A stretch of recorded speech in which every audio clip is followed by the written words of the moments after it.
ನಮಸ್ತೆ, ನನ್ನ ಹೆಸರು ಸುರಾಜ್. ನಾವು ಕಾವಲ್ಕಟ್ಟೆಯಿಂದ ಬಂದದ್ದು ವೆಂಟಲ್ ತಾಲೂಕು. ನನ್ನ ತಂದೆ BH ಮೊಹಮ್ಮದ್ ಅಂತ. ಇವರು ಮಕ್ಕಳಿಗೆ ಹೋಗಿ ಬಂದು ಸಡನ್ ಆಗಿ ಇವರಿಗೆ ಕೈಕಾಲಲ್ಲಿ ಬ್ಯಾನಲ್ಲ ಮತ್ತೆ ಫುಲ್ ಕಫ ಇದಾಗಿತ್ತು. ಹಾಗೆ ಮತ್ತೆ ನಾವು ಡಾಕ್ಟರ್ ಮಿಸ್ರಿ ಅವರ ಇದರಿಂದ ಇಲ್ಲಿ ಕರ್ಕೊಂಡು ಬಂದು ಇಂಡಿಯನ್ ಹಾಸ್ಪಿಟಲ್ ಪಂಪಲ್ಲಿಗೆ ಒಂದು ಟ್ರೀಟ್ಮೆಂಟ್ ಸ್ಟಾರ್ಟ್ ಮಾಡಿದರು. 7 ದಿನ ICU ಇದ್ದರು. ಇವತ್ತಿಗೆ 23 ದಿನ ಇತ್ತು. ಡಾಕ್ಟರ್ ಆದಿತ್ಯ, ಡಾಕ್ಟರ್ ಪಲ್ಲವಿ ಮತ್ತು ಡಾಕ್ಟರ್ ಶೋಭಿತಾ ಇವರೆಲ್ಲ ಒಳ್ಳೆ ಟ್ರೀಟ್ಮೆಂಟ್ ಕೊಟ್ಟರು. ಈಗ ತಂದೆ ಹುಷಾರಾಗಿದ್ದಾರೆ.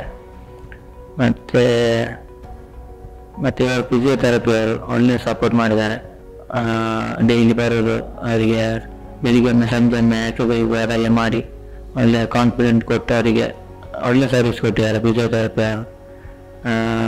ಏನು ಕೈಕಾಲಲ್ಲಿ ಏನು ಬಲ ಇರಲಿಲ್ಲ.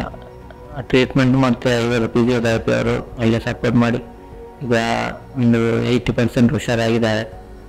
ಮತ್ತು ಹೌಸ್ ಕೀಪಿಂಗ್ ಆಗಿ ತುಂಬ ನೀಟಾಗಿ ಒಳ್ಳೆ ಕ್ಲೀನಾಗಿ ಮಾಡ್ತಾ ಇದ್ದಾರೆ. ಮತ್ತು ನರ್ಸಿನವರು ಒಳ್ಳೆ ಇದು ಮಾಡಿದ್ದಾರೆ. ಟೈಮ್ ಯಾವಾಗ ಬರೋದು ಚೆಕ್ ಮಾಡ್ತಾ ಎಲ್ಲದ್ದು ಫುಡ್ಡೆಲ್ಲ ಅವರೇ ಕೊಡ್ತಾ ಇದ್ದಾರೆ. ಒಳ್ಳೆ ಸರ್ವಿಸ್ ಕೊಟ್ಟಿದ್ದಾರೆ. ತುಂಬ ಖುಷಿಯಾಗಿದೆ ಇಲ್ಲಿ. Indiana Hospital and Heart Institute. 8. Inspire. Aspire.